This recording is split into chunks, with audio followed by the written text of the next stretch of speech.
our last talk at the conference. We'll have Tunan Zhu talking about the distribution of Gaussian multiplicative chaos on the unit interval. Yeah. So first, I would like to thank the organizers for giving me this opportunity, and I want to also thank you for coming to this last talk of the conference. And this is based on a joint work with Guillaume Rémy, and it is about the distribution of Gaussian multiplicative chaos on the unit interval. So first, I will recall some of the basic definitions. Then I will state the main theorem with applications, and at last I will show you the idea of the proof. So we take a log-correlated field X with the correlation given by 2 times log 1 over the distance between X and Y. It's defined on 0, 1. And I guess you know well this object. It lives in a space of distributions. And you have also this exact construction of the field X. Well, here you have alpha I are the normal distributions, and Tn is the Chebyshev polynomial. So I'll be grateful if you keep in mind this global constant here. It's just something that is interesting.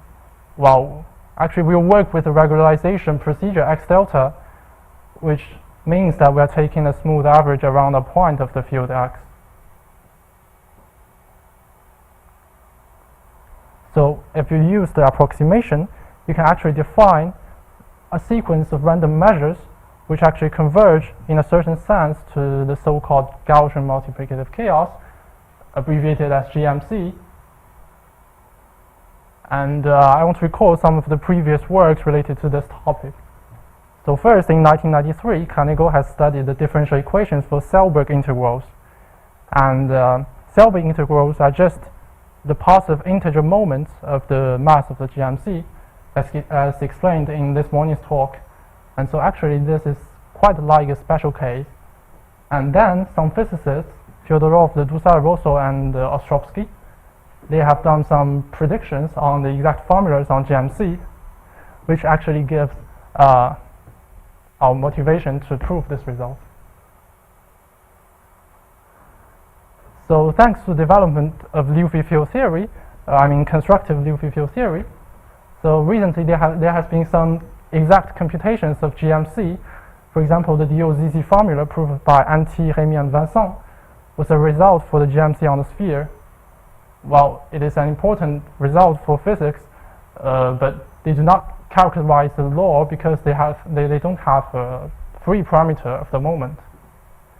And the first exact distribution has been proved by Guillaume in his Fyodorov-Bushel formulas paper, which he has found the distribution of the total mass of the GMC on the unit circle. So there you have our result, which is that if you take the total mass of the GMC on 0, 1, and you can add some arbitrary insertions here, the x to the power a and 1 minus x to the power b, and you have this law decomposition for the total mass. So what is different from the previous works is that actually first we can add arbitrary insertions, and then the way that we proved it actually is independent of Liouville field theory, and it's a direct proof. So here you have a small c, which is a constant. You have an exponential of normal distribution. If you do remind that, I ask you to keep in mind that global constant, actually this term is quite natural. That comes from actually the decomposition of the log kernel. And then you have x1 to x3, which are generalized beta laws. You can consider them as random variables between 0 and 1. And y gamma is exactly the variable that appears in Fyodorov-Bushel's formula.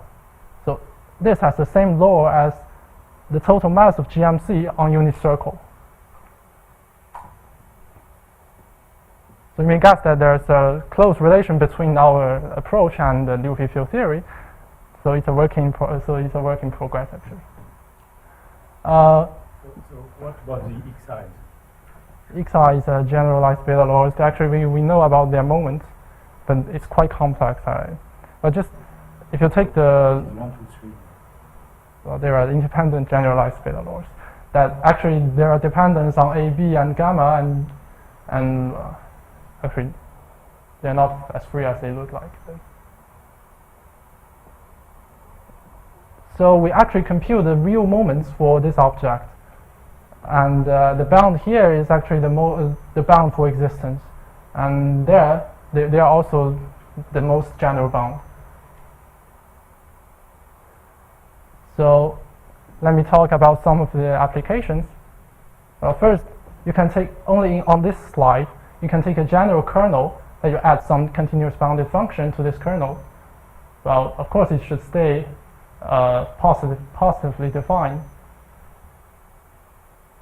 And you have the following tail expansion result that has been studied by Hemi and Van Song. But there's actually an unknown constant here in tail expansion that actually we can recover with our method. We can find the formula for this constant. And this is a general region because actually the tail behavior is really concentrated at 0 when you take A small enough. So when you add a G, it's like you are adding a constant in a correlation, and so that's why there's a G00.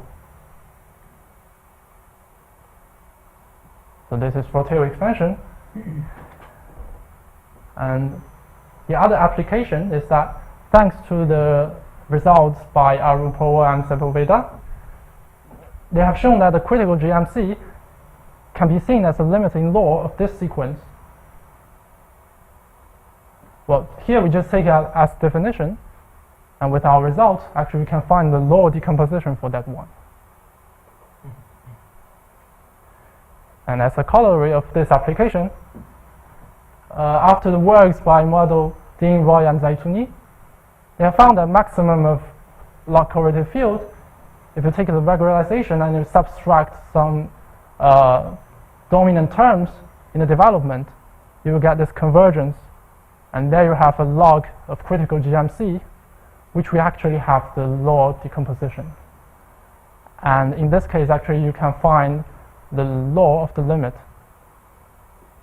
Well, there are some other applications, for example, relation between this and random matrix theories, and also in finance as well. This is a good modelization for stochastic variance, but I will not talk about that.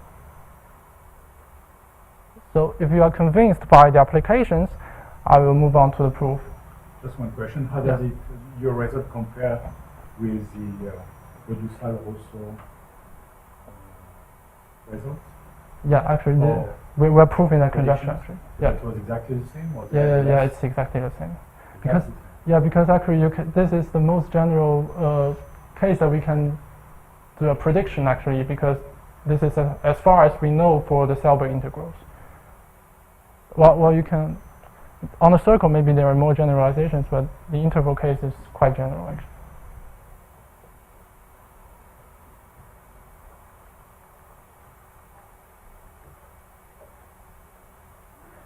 So the idea of proof is that, just keep in mind that we want to calculate the real moments of this object.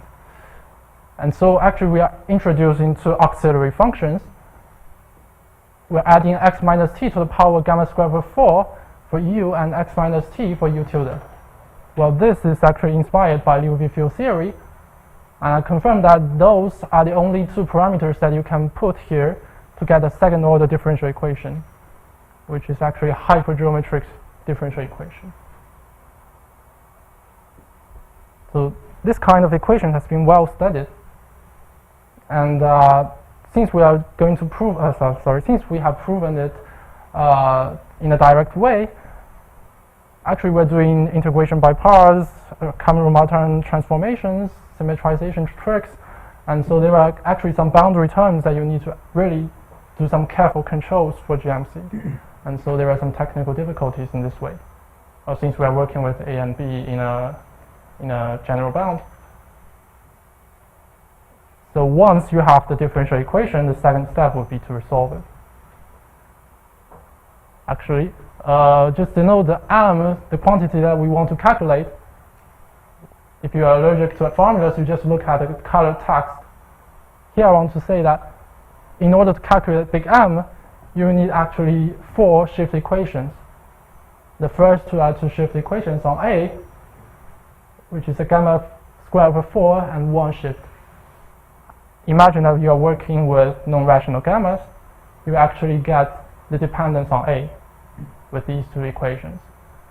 And a simple remark is that the big M is actually symmetric in A and B, so you also get the dependence on B by these 2 equations.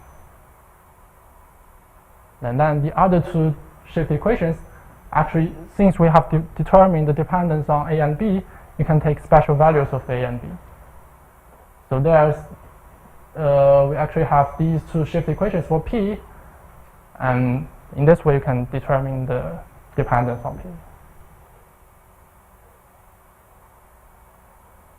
So how do we prove these 4 shift equations actually? It's by resolving the differential equations. So here's a block to remind you the notations. And since we have proved that U is solution to hypergeometric equations, you can actually write in the basis as 0. You have this decomposition, and you do the same thing at minus infinity. There's a change of basis between these blue and purple colors. So actually, what we will do next is just to calculate the value of C1, C2, D1, and D2. And some of them are easy. For example, C1 is just by taking t equals 0, you'll get the value. And D1 is just by taking t, tending t to minus infinity, you'll get the value of MPAB. And by doing some simple expansion, you can find that the next term is a small o of this one, and D2 actually is 0. Well, you might think that, well, then I will calculate C2, so I have this, another shift equation, and I do the same thing for U tilde, so then we'll have 4 shift equations. But that's not actually the case. So just here, we are working with gamma squared over 4. If you replace it with 1, it's quite the same thing, and you will get a shift equation on A, but with plus 1. So this is, we're working with U tilde to get the second shift equation. So then what we need to do is to find the equations on P. So actually we're only working with U, and we're going to calculate C2 in 2 different ways.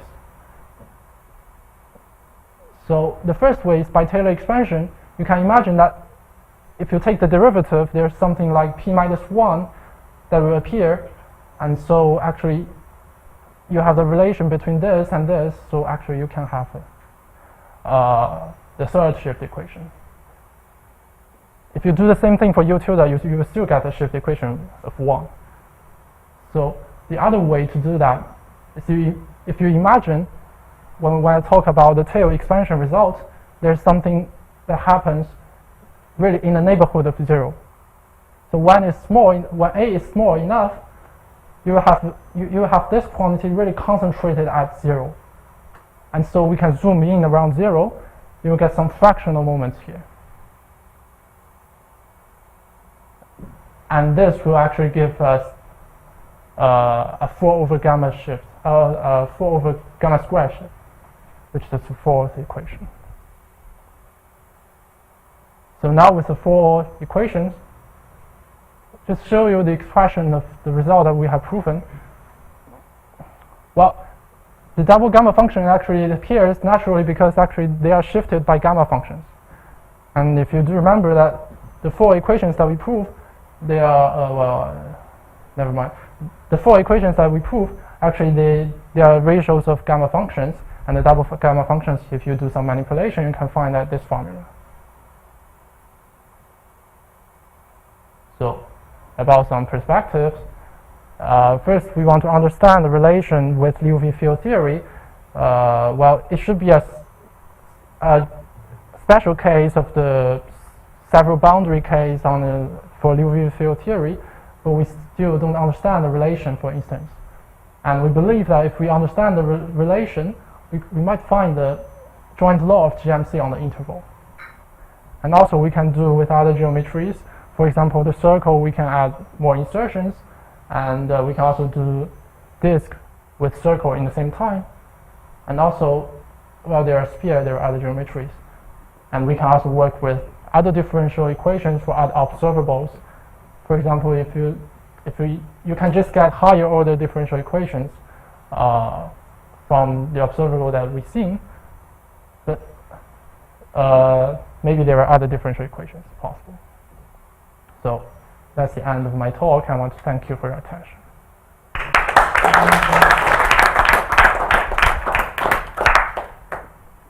Are there any questions?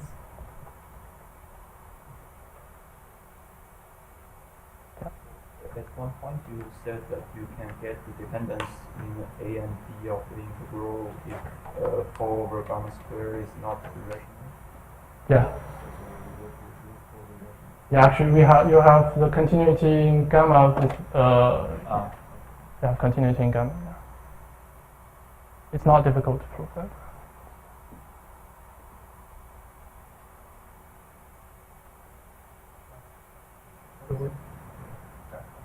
When you say the relation of UVG, I mean it's sort of you try to do some conformal map from the complement. I mean, and how if you just basically try to map it back onto the circle by Yeah. and then what sort of quantity are you computing here compared to? It's a different field. Is that the main point or?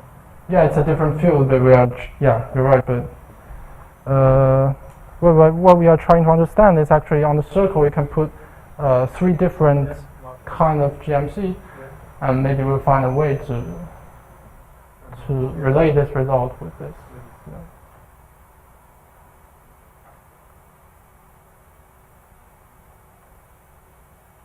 Any other questions?